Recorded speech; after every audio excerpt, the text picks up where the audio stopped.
Salut, c'est ZS Trader pour Ishimoku Academy 2.0. Donc on continue sur l'analyse du Bitcoin via la théorie ondulatoire.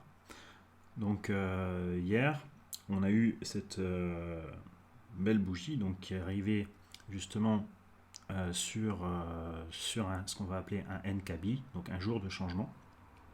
Et donc ce jour de changement, c'est fait par une accélération.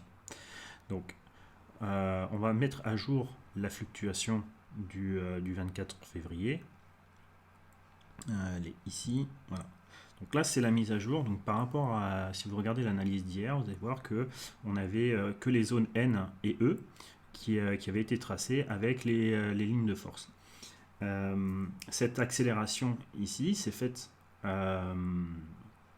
assez violemment, sur lequel on a dû utiliser les extensions des calculs de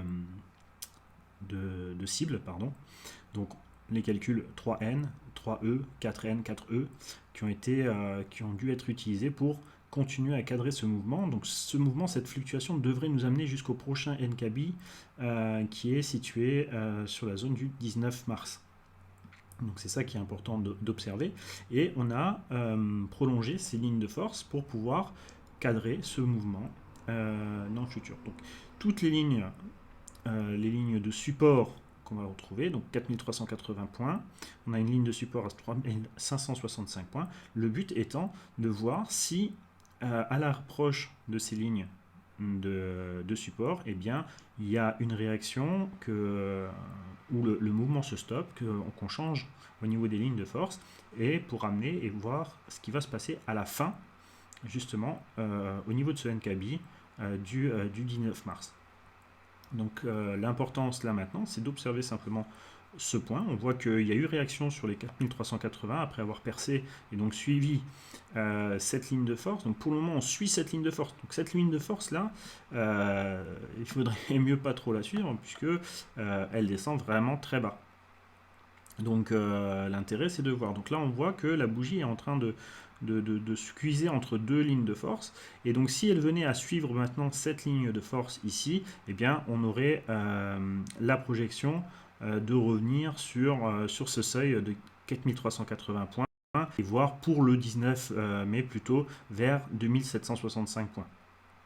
Donc encore une fois, c'est une projection et ensuite il faut regarder ce que va faire le marché réellement.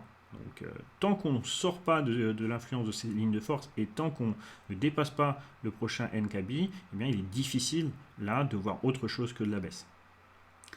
Donc voilà, ça c'était un bon exemple pour vous montrer en fait les expansions au niveau des seuils. Donc quand un mouvement est normal, on aura besoin des targets N, E, V, NT. Donc ici les V je ne les ai pas utilisés puisque pour le moment on suit les lignes de force, on a retrouvé le mouvement de force qui est en cours.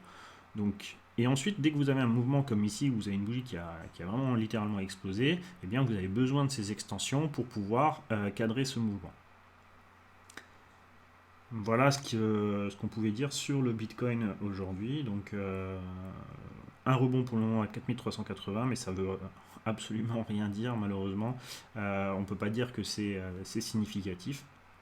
Il faudra attendre justement le 19 mars pour voir les réactions sur ce prochain jour de changement.